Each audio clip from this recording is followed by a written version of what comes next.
শুক্রবার হলেই আমার রান্না বান্না এত দেরি হয়ে যায়, কিন্তু কেন দেরি হয়ে যায় সেটা তো আর কেউ বুঝেন, অযথা আমার কথা শুনতে হয় কেন এত দেরি হলো রান্না বান্না। আসলে শুক্রবার হলে সবাই বাজার হাট করে, তার জন্য কোটাকুটি বাছা এগুলো আছে, তার জন্য দেরি হয়ে যায়, সেটা কেউ তো আর বুঝে। বাচ্চা কাচ্চা সামলাতে হয়, তার সাথে আবার মাছ কাটা তরকারি কাটা এটা সেটা, মানে বিভিন্ন কিছু আছে শুক্রবার হলে। তো আজকে একটা পবিত্র দিন, জুম্মার দিন।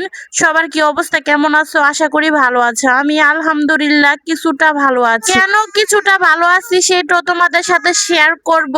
আসলে দেরি হয়ে যাওয়ার পর আপনাদের ভাইয়া আমার সাথে খুব চেঁচামেচি করছে, খুবই ঝগড়া হয়েছে তার সাথে।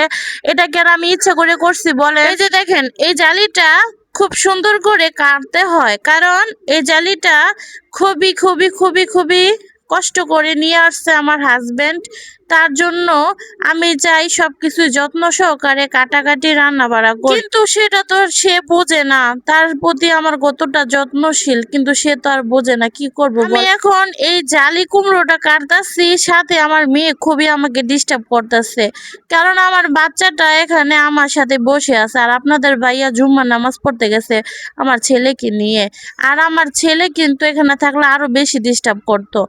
আর আমার ছেলে কিন্তু আমার মেয়ে থেকে কমই ডিস্টার্ব করে, আমার মেয়েটা প্রচন্ড প্রচন্ড পরিমাণে ডিস্টার্ব করে। এই যে দেখুন, তরকারির জন্য কিন্তু আমি জালি কুমড়োটা কেটে নিতেছি। আমাদের আঞ্চলিক ভাষায় এটাকে জালি কুমড়ো বলে, মানে জালি। তো যাই হোক, এখানে সুন্দর করে জালি কুমড়োটা আমি কেটে নিতেছি। এটা আমি তেলাপিয়া মাছ দিয়ে রান্না করব আজকে। তেলাপিয়া মাছ আর এখানে নিয়ে আসছিল চিওয়া মাছ, তা আমি চিওয়া মাছ দিয়ে রান্না করব হলো ধুন্দুল, তার সাথে এই যে তেলাপিয়া মাছ রান্না করব। আপনাদের তো বললামই, এখানে সাথে জাটকা মাছও আপনাদের ভাইয়া নিয়ে আসছে। এটা আমি রান্না করব না, দুই পদ এমনিতেই হয়ে গেছে। আসলে আমি প্রথমে ধুন্দুল দিয়ে চিংড়ি মাছটা রান্না করছিলাম, তো আপনাদের ভাইয়া খিদায় পাগল হয়ে গেছে। আসলে কি 3টা বেজে গেছে, তার কত ঠিক আছে, মানে এতটা বেজে গেছে আমার রান্না বান্না এখনো হয় নাই। আর 3টা বাজার পর আপনাদের ভাইয়ার রাগ দেখে কি, আরে বাবারে আমারে মানে দুধ চালাইতেছে। আচ্ছা যাই হোক, এখানে আমি কিন্তু চিংড়ি মাছগুলো আগে রান্না করে নিয়েছিলাম। আর বাঁচতে গিয়া দেখেন কি অবস্থা, হিটারে তো হিটারে চারোদিক দা তাপ লাগে না, মানে তাপ লাগে কিন্তু আগুন হলে চারোদিক দা আসতো, এটা তো তাপের, তার জন্যই অবস্থা। তা যাই হোক, আমি কিন্তু মাছ বাছতে গিয়ে অনেক মাছ খুয়ে টুয়ে গেছে।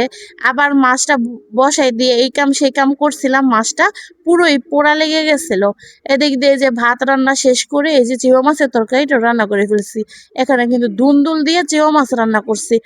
আর এইটা আপনাদের ভাইয়া খাবে না খাবে না খাবে না, মানে চিংড়ি মাছ পছন্দ করে না। তারপরও আমি প্রথমে কেন চিংড়ি মাছ রান্না করছি, সে প্রচন্ড রাগ হয়েছে। তো যাই হোক, সে খিদার জ্বালায় চিংড়ি মাছ দিয়ে প্রথমে খাইয়া নিছে। তো কি করব, আমার এই তরকারিটাও একটু লেট হইতাছে। তো সবাই ভালো থাকবেন, সুস্থ।